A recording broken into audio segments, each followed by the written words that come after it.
रमजान रमजान रमजान रमजान रब रखायो खास दरवाजो रन रोजेदारन लाए।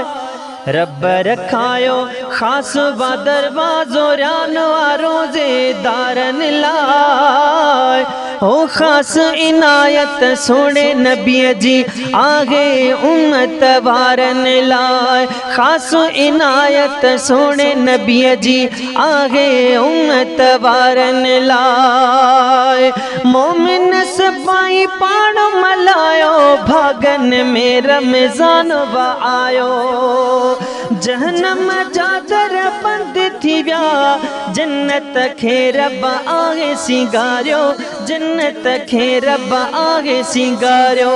बख्शिश जा ऐलान हलन था असा त गुनहगारन लाए। ओ खास इनायत सोने नबी जी आगे उम्मत वारन लाए। खास इनायत सोने नबी जी आगे उम्मत वारन लाए। रब रखायो खास दरवाजो रन रोजेदारन लाए। खास इनायत सोने नबी जी आगे उम्मत वारन लाए। कैद कया शैतान वञन था हिन माग मुबारक में सारा। मोमिन मौजू प्या था माणन नूर जा आहिन वसकारा। ओ कैद कया शैतान वञन था हिन माग मुबारक में सारा। मोमिन मौजू प्या था माणन नूर जा आहिन वसकारा।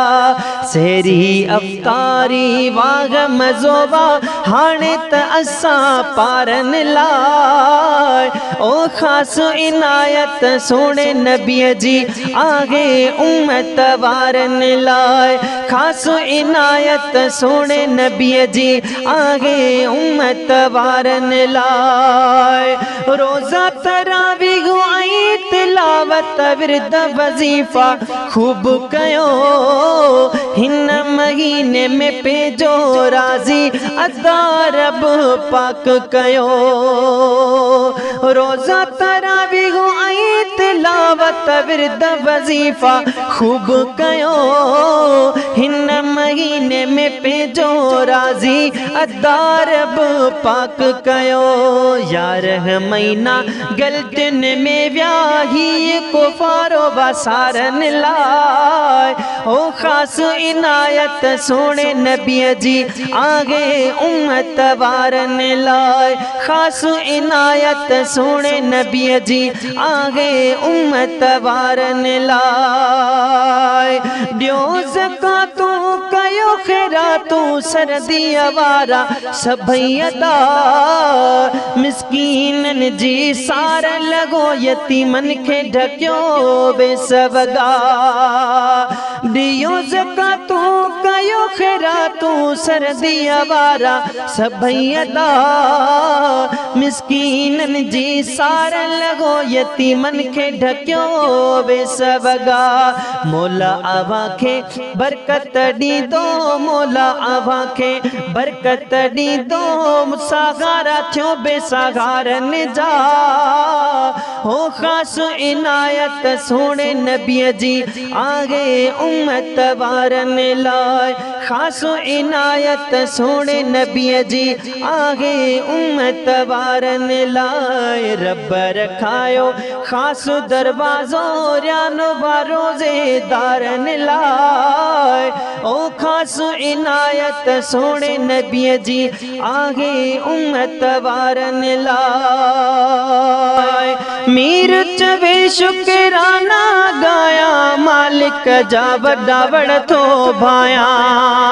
अल्लाह ॾिनो रमज़ान करीम तॾहिं ख़ुशीअ मां शेर थो ठाहियां। मीर चवे शुकराना गाया मालिक जा वॾा वड़ थो भाया। रब ॾिनो रमज़ान रमज़ान करीमा तॾे ख़ुशीअ मां शेर थो ठाहियां। रहमत जो थी वसियो ककरवा, रहमत जो थी वसियो ककरवा, बेहद असां बदकारनि लाइ ओ ख़ासो इनायत सोने नबीअ जी आहे उम्मत वारनि लाइ। ख़ासो इनायत सोने नबीअ जी आहे उम्मत वारनि लाइ। रब रखायो ख़ासो दरवाज़ो रियान वारो ज़ेदारनि लाइ। ख़ासो इनायत सोने नबीअ जी आहे उम्मत वारनि लाइ। ख़ासो इनायत सोने नबीअ जी आहे उम्मत वारनि लाइ।